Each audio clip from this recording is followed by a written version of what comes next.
So Mark, thank you so much for joining us live this morning. We really appreciate it. I want to talk to you a little bit about a settlement with Barnstable County. This is, of course, stemming from a contamination of the Hyannis water system from chemicals that were used at the Barnstable County Fire and Rescue Training Academy. Can you talk to me a little bit about the settlement? Sure. Well, it stemmed from us filing a lawsuit against the county relevant to contamination at the Mary Dunn well field from the Fire Training Academy and the use of fire foams that contain the contaminants that were identified in our public well fields. And then there was a EPA advisory that came out that dropped the level at which those could be identified, certainly within the well field, and precipitated us moving forward with having to put filters on the wells at the Mary Dunn well field. And when you talk about carbon filtration systems, it's not as easy or cheap as it sounds when you say a filter, because a carbon it's not like screwing one onto your faucet. No, these are massive structures. When used year-round, they need to be in a temperature-controlled, environmentally controlled building, and they need to be monitored. What comes in, what happens inside, what goes out, and when you begin to see any bleed through of the contaminant that you're removing, you replace the media or the material in the filter. You do them in series so that if any comes through, when it goes into the next one catches it. So basically, you don't have this going back into your system. So it's a fairly complex process to monitor, sample, and operate. Certainly not an inexpensive one to do. I want to say we incurred costs of upwards of $170,000 to date. That's part of the settlement. They're going to retroactively reimburse us for those expenses. We incurred the capital cost of the filters and the structures around the filters. That's the borrow amount, the $2.95 million that they're talking about. And then moving forward, the estimated annual cost, because we've been running this for more than a year, that's why we have the 170, is estimated to be under $125,000 a year, not including the filter media that's in these filters.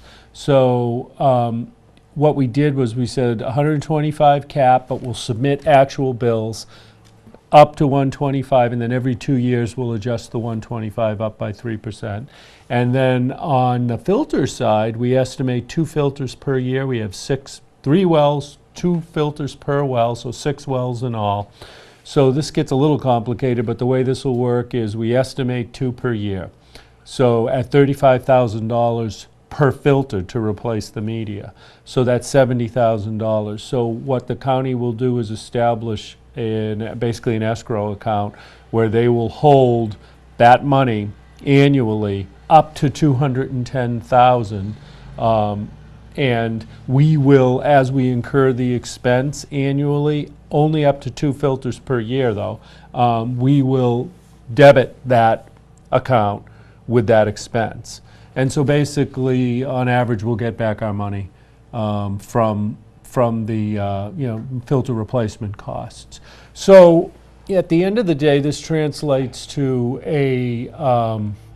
we were projecting that we would need double-digit rate increases if we were going to bear this solely within the water rates. And so we were looking at about 13% increase potentially next year.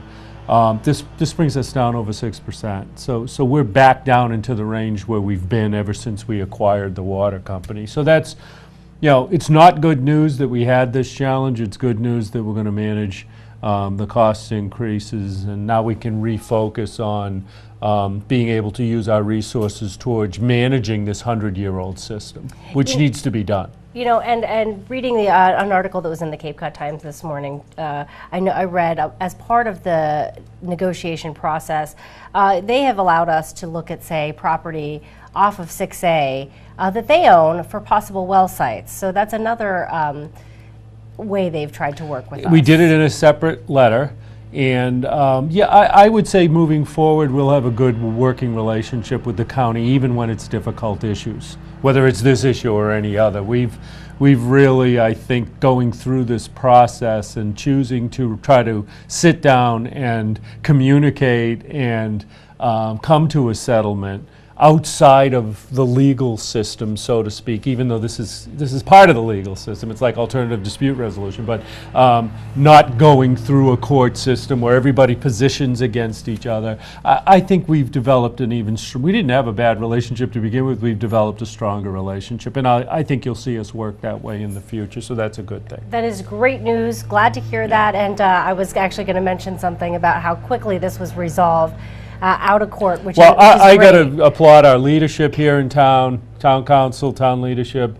Absolutely, we kept them understanding of what was occurring, and they were supportive of us going into this process. The county commissioners and Commissioner Kukunis stepped right up and really took a very similar approach and said none of us benefit, number one, by not having good communications or coordinations, and number two, we don't believe that this will resolve itself in a timely or appropriate manner. We should sit down, we should figure out what's fair, and we should do it. And I thank everybody for being supportive. Wonderful. Well, thank you for dropping by today, talking to us about this settlement. We really appreciate it, and I think you're right. The county and the town of Barnstable will continue to move forward with a great working relationship. Yes, we will. Thank you so much, Thanks, Mark. Sarah. We really appreciate it. Our guest today, of course, Town Manager Mark Ells.